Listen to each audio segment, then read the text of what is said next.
Jai Hind. Welcome to our program Ambedkar Age. Today we are going to do an interview of Sruthi Herbert, who is on the editorial panel of Savari, the Dalit Bahujan Adivasi website. So Sruthi, welcome to Ambedkar Age, and I hope you will have something, you will share your views and thoughts on how Savari is evolving. How did it start?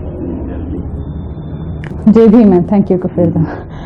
So Savari began in 2012 February, and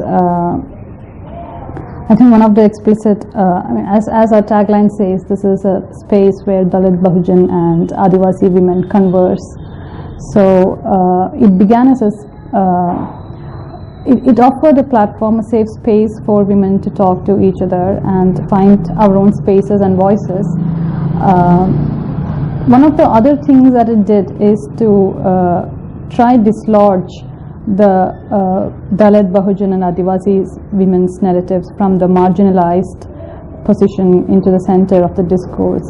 So that is one thing that we achieved. We hope to do, instead of remaining in the marginalized position, try to center our discourses from where we talk and we understand the world.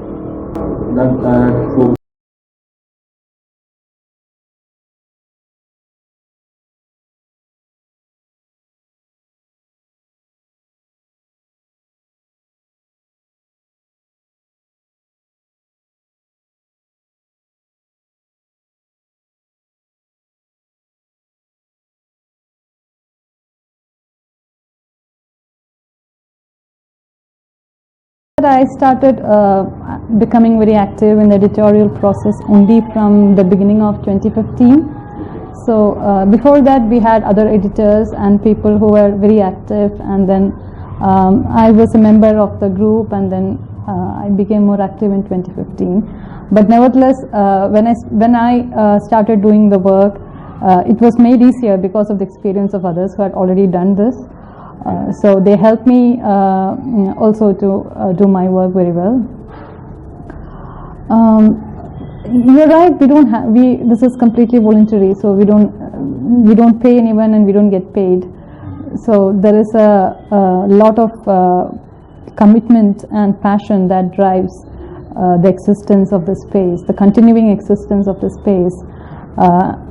I'm sure you all know that it's. Everyone is aware that if we had, we write in English, but if we had women who were writing in English, Dalit Bahujan and Adivasi women who were very visible and easy to find in writing in the English medium, it would have been much easier to manage such a space. But we have to look to the regional languages to find our writers. So we work with translators, people who are able to help us find writers in their own languages and let us know, and then we try to translate it. So there is a huge effort of women involved. So every article that comes up has at least 2 or 3 women who have got in touch with us, or written for us, or translated for us, proofread, and editors who have gone through it. So there is a huge amount of work all done by Dalit Bahujan or Adivasi women. So yes, it's been a very important thing to do. Voluntary work. Yes, this is so. All this is unpaid, and all these people have. It's very encouraging, in fact, that all these women take out their time to do this, yes. And many of them. Nobody has ever asked us for money. So, and we have never offered. We never had to say we don't pay because nobody has asked. So from that, I think it's very clear that there is a reason for the site to exist. So. This is not something that we are doing just to make ourselves or anybody else happy, but the fact that there is a big reason for this place to exist and continue. So we will keep doing it as long as this work and passion remains. Yes.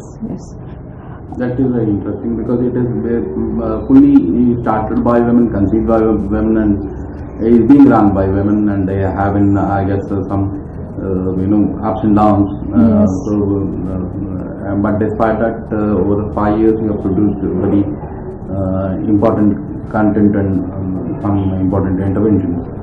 So what I would like to know about is, have you started out with any express purpose or objective, let's say a mission? that we'll plan to do this or do that, or did you just say that this will be a place where Dalit Bahujan and Adivasi would write? What was the purpose behind, chief objective or premise on which you started writing? I think this comes from a starting point where the starting point is definitely the recognition that there is a structural way in which our voices and life experiences are structured and suppressed by Brahminical patriarchy. So this is the starting point from where we engage, and it's precisely these structural aspects which make it so hard for all of us to find each other. So unless we find each other, unless we are able to listen more to what each other is saying, it is not possible for us to mount a challenge to this kind of a structural oppression. So I think this is a way of where we challenge the structure, and if we can continue this work, I think it could have quite important results, and it could benefit the future generations.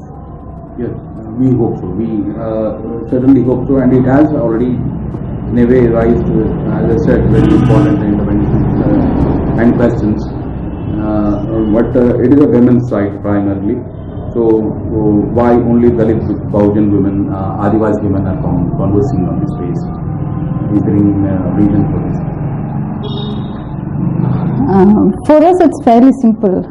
It is just the fact that Dalit Bahujan and Adivasi women's voices have not been allowed to exist on their own, spoken by themselves and acknowledged as their own. So we need to find, but it's not like we have been invisible or silent. We are very much around, we are speaking. But the fact that when I start looking for a Bahujan woman writer from my own home state, it becomes very difficult to find. So it becomes difficult to find what 50 years ago my grandmother's generation would have talked. But it is certainly clear that they wouldn't have been silent. So there is a need to document and leave for posterity our voices. But if we see ourselves just as Dalit or Bahujan or Adivasi women, I think it may be difficult to locate the source of the structural discrimination that we experience.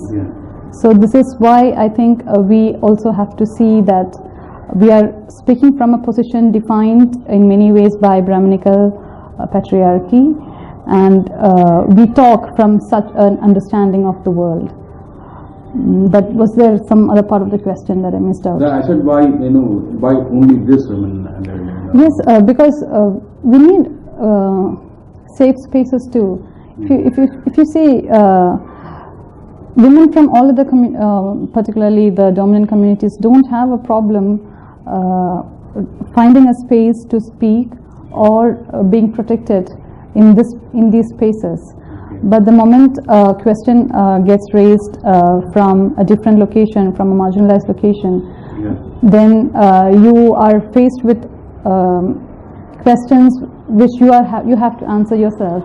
You don't find that there is a group that is a community that stands up on your behalf or is able to stand up on your behalf, and you're just probably isolated, singled out, and held responsible personally for the things you said.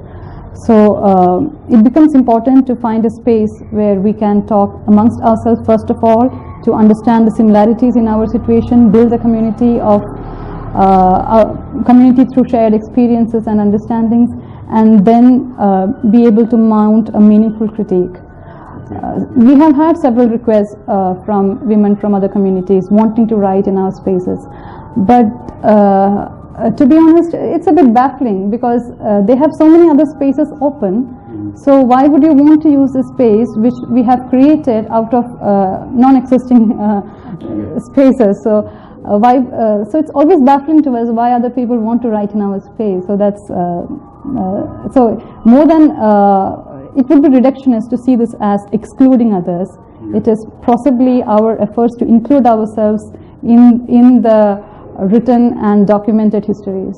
There 5 years there have been several issues raised by, raised across the country, women's concerns.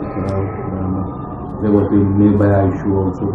And there have been several instances of even more gruesome violence on women.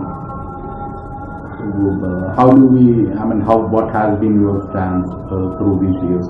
They have been very meaningful. A new law, the nearby law also has been brought in. The SCSTPO has also been strengthened. It has been given duty in this because of increased violence on Dalits and especially Dalit women. What has been your position on such issues? Current contemporary issues which affect women across regions. I think two of the important issues where Savari took a stand, which was difficult but important and critical, was one, again, as you mentioned, the issue of the rape which happened in Delhi, the Nirbhaya issue, and there we talked about how there is a particular kind of Savarna feminism which and a regional and a sort of activism which privileges certain regional locations. So I think that was quite critical in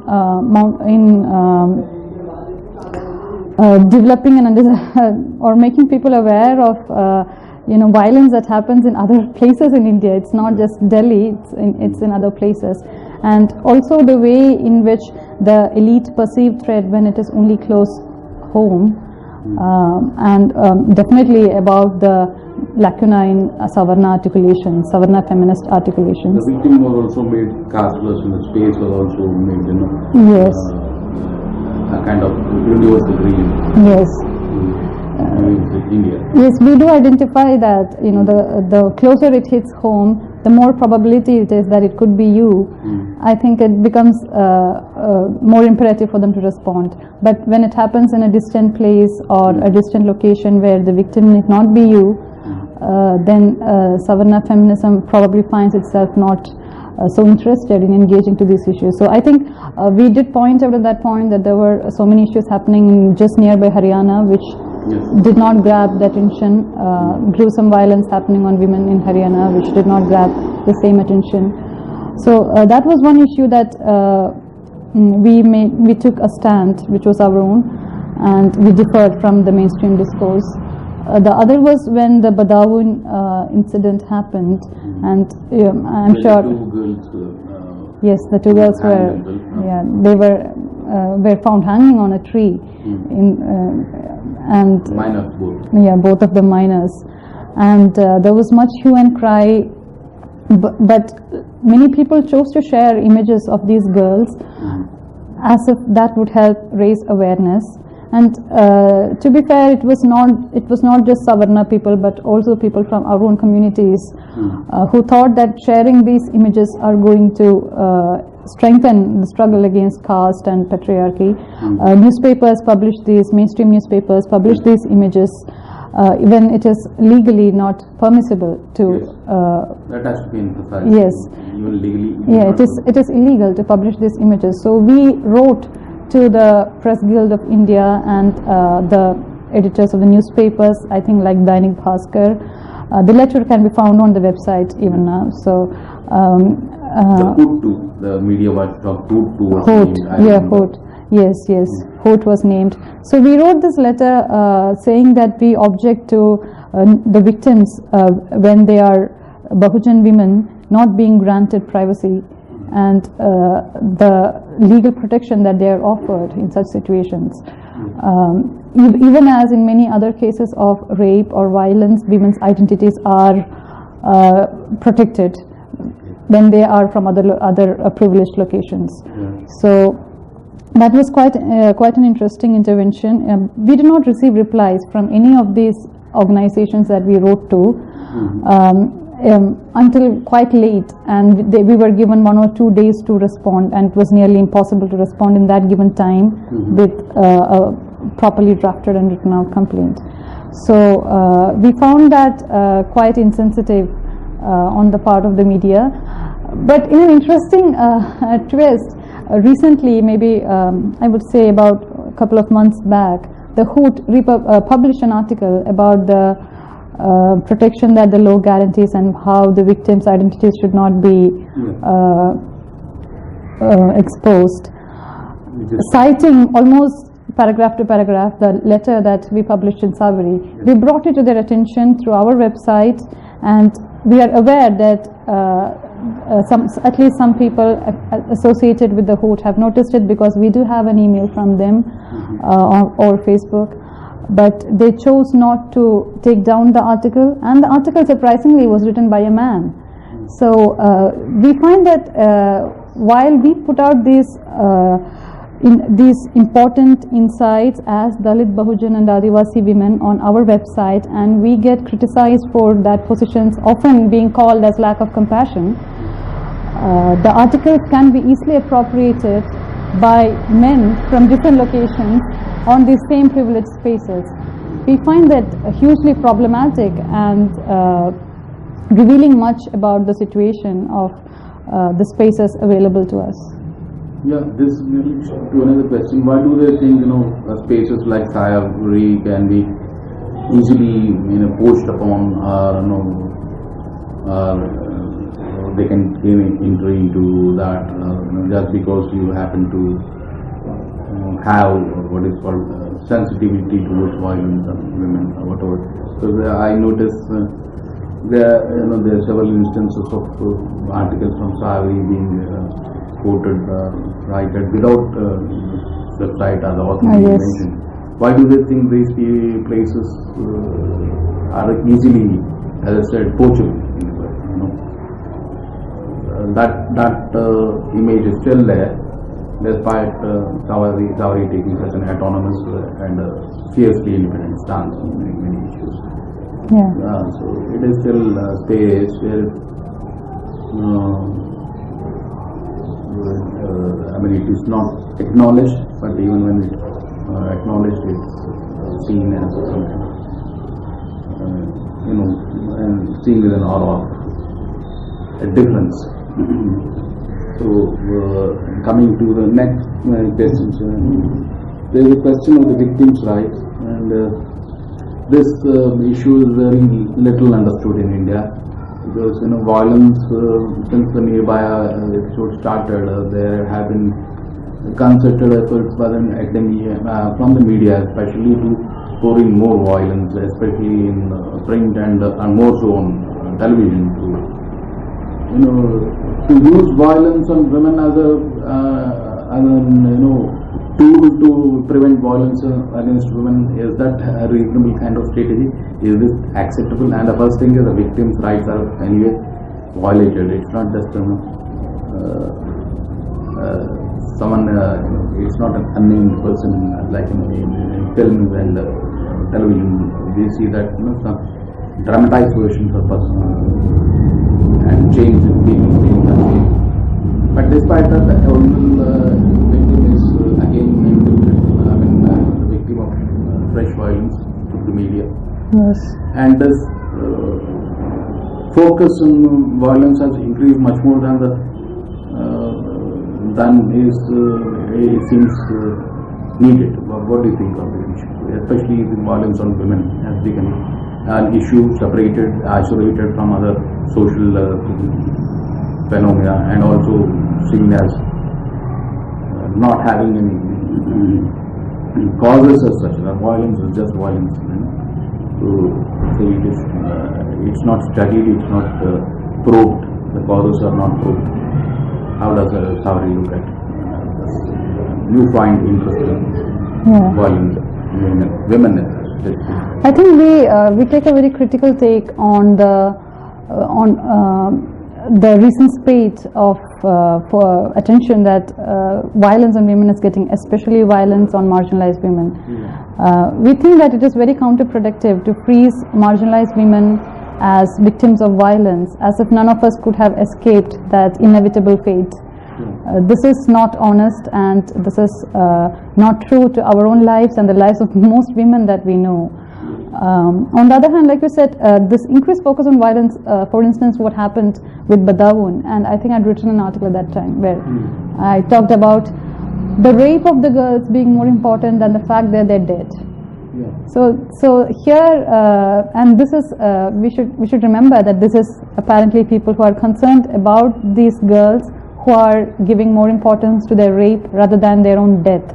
Yeah. So we find that kind of an attention deeply problematic and very deeply problematic in its eagerness to locate Dalit Bahujan Adivasi women as victims of violence, preferably even dead victims of violence, than individuals with agency and who chart and course their own life.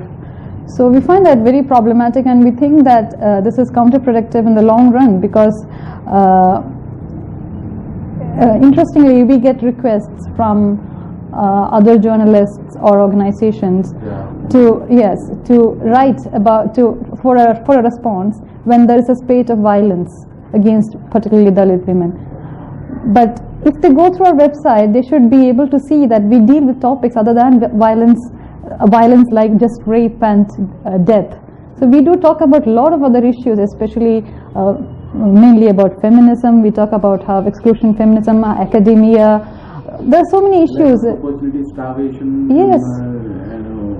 Always lack of independence and lack of jobs. Lack of jobs. So that itself is biggest kind of violence every day happens. Yes. So we get contacted when there is a bout of fresh violence that has grabbed media attention. So they like spectacle.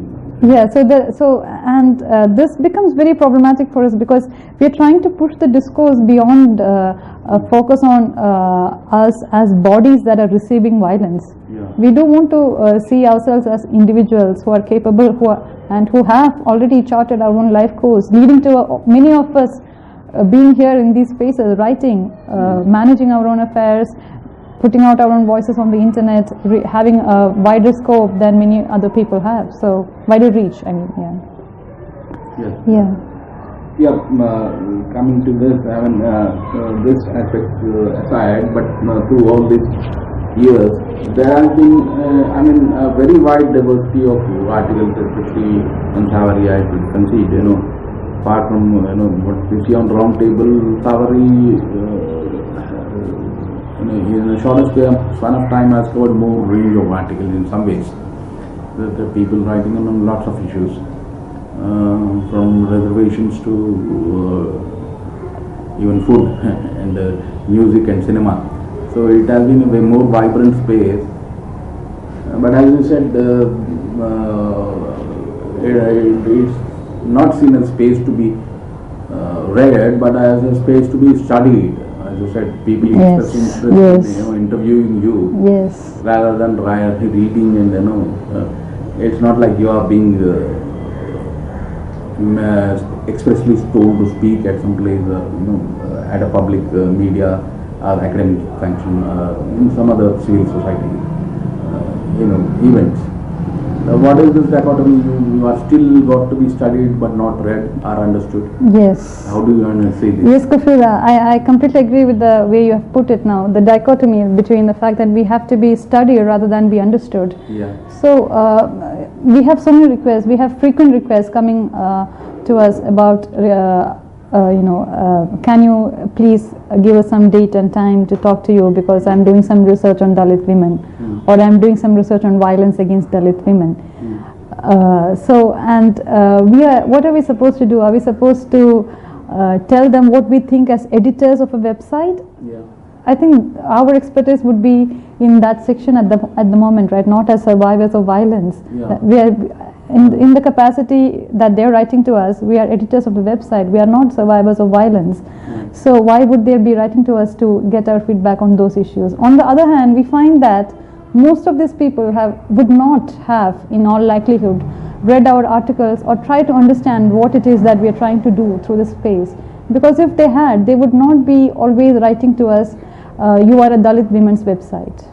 It is very clear that Savari is a space. This is a line that's appearing on the homepage. This is a space where Dalit Bahujan and Adivasi women are conversing. So how do they? We do not lack Bahujan or Adivasi voices on the website. There may be differences in the way it's being represented, but it is very difficult to overlook the fact that we have women from all kind of marginalized backgrounds writing on the website. Yeah. So that is one thing. The other thing is that even within the academia, even as they want to study us, they want to keep a distance from us and discourage potential writers from using this space that is available to us. Okay. So you are aware of some writers, others being discouraged from writing on Savari. Why so? This is very surprising. So we find that young academics would come and talk to us, they would be conversing with us, they would be using material from our website, they might even want to write, but they feel that it will affect their prospects. So we are also wondering why this is the case. I wonder what is it that they're afraid of? Have someone told them that they might face some consequences if they write, if their name appears on our website, or is it that they feel face consequences where, at home or at their campus space? Again, that's something I don't understand, because I am an author who has written only on Savari and Roundtable India. I do not have publications in mainstream journals or like EPW or Kafila or any of these, or Scroll or News Minutes, but I think I am perfectly able to manage this space without being a writer in all the other mainstream and alternative mainstream platforms. So you mean to say that if they write on those spaces, it would be okay, but not on Savari? Yes, this is how it would appear to us, with the request of some authors to anonymize. And we have had to turn down requests to anonymize the authors' names because we find nothing wrong in their articles. So why should we be anonymizing their names in the articles? So let me be clear. The academia is okay with students and researchers writing on EPW, Kafila or any other space, the Hindu or Frontline or the websites like Wire and Scroll, but they are not okay with their students writing on Savari. It would appear so. It would appear so. Students shy away from writing to us. If they want to write to us, they want to anonymize.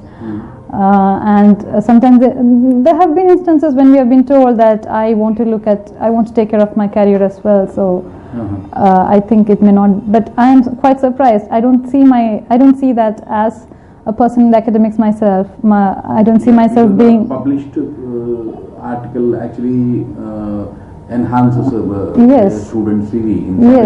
Yes, and I think it's a good way to engage with yourself and women like you. So it is very surprising to find. So I'm sure that there is some kind of mixed message that they're getting from, or something that's happening that's confusing some potential writers, telling them that this is not the place to write in if you want to be accepted.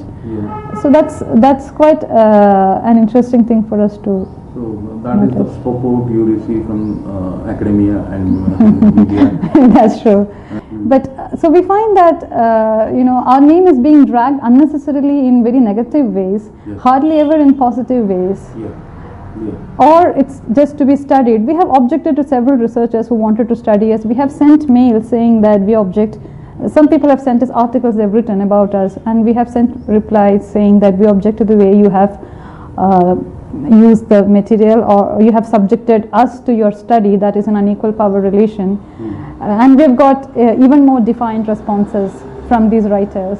So so altogether it's been it's an amazing learning experience for us in knowing how the Savarna media and academia and publications and even individuals just work to malign a space that's just running on voluntary work and commitment.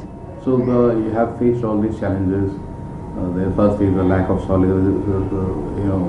any kind of resources, lack of ready acceptance, lack of even if the writers exist, they are discouraged. Even if the volunteers exist, they are discouraged from lending their services to the website. You have faced negative feedback or negative propaganda has been spread against the site. Despite that, you have braved 5 years. So how do you see this evolving? I mean, how do you see the future? I mean, they definitely are more writers writing in the last 1-2 years. I'm seeing. despite all these issues and challenges. So that's a very encouraging sign. I know it will keep growing. But how do you see the future? And it has been a very democratic space in the sense, more than one person has held up editorial, and always yes. there are 2-3 people who yes. are working on it. And they always give way to other people to come into the space. But why this image that is spread that it is a kind of very exclusive space? I mean, we are repeating whatever you yes. said earlier. But there is certain hostility and unfriendliness, which a lot of rumors which are unsubstantiated. But at some point, we also think that it is not necessary to reply to rumors. Yeah. If there is a criticism that is honest, then we are ready to accept it and reply and engage with it. Okay. We are not against engagement, but how do you engage with rumors or yes. such things you cannot engage with? So I think in that sense, we are not too bothered by it. Yes. Especially because we don't receive funding from any of these people, we do not get any support, we do not ask them for support, and we do not look forward to their support in the future. Yes. So it's actually all right. But what do you look forward? But the space is increasing. You need more volunteers. Yes, definitely. So you might need more resources. So what we're looking forward is for others, either for others to get in touch with us and let us know if there is some article of theirs that they would like translated. I think we would be able to find women who could capably translate it. And also for any Indian language. Yes, for any Indian language, because we think it's the more we look at women's writings from the various languages, we find that there are so many similarities. But it's so hard to find it because we do not have access to anything other. Like for instance, I cannot read Telugu. So what a Telugu woman has said, I need to read it only through English. Yeah. So this becomes very. So it becomes the language becomes a barrier for us in ways to. Especially because the Dalit Bahujan Adivasi women I mean, their field has been Indian language. Their writing has mostly been Indian language. Exactly. English only part a very small part of it. Yes. So I think it's very important to document whatever has already been written. So we try to give more attention to that, what has been written, instead of going about generating more discourses. I think we would like to be more rooted in our understanding and in charting the way ahead rather than be impulsive or be guided by easy assumptions or generalizations.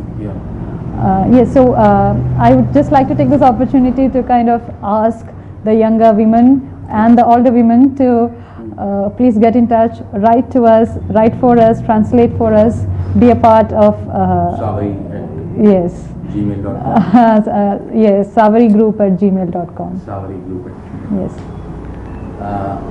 We are not asking you any personal questions until now. So tell us about your journey into this space and in your personal space. So, if you just a few lines. Yeah. So I have been in Kerala for most of my life. Although I'm currently doing a PhD at SOAS, I have been in Kerala most of my life. So the exposure to Dalit Bahujan literature as I was growing up was simply not there. There may have been, but I was never exposed to it.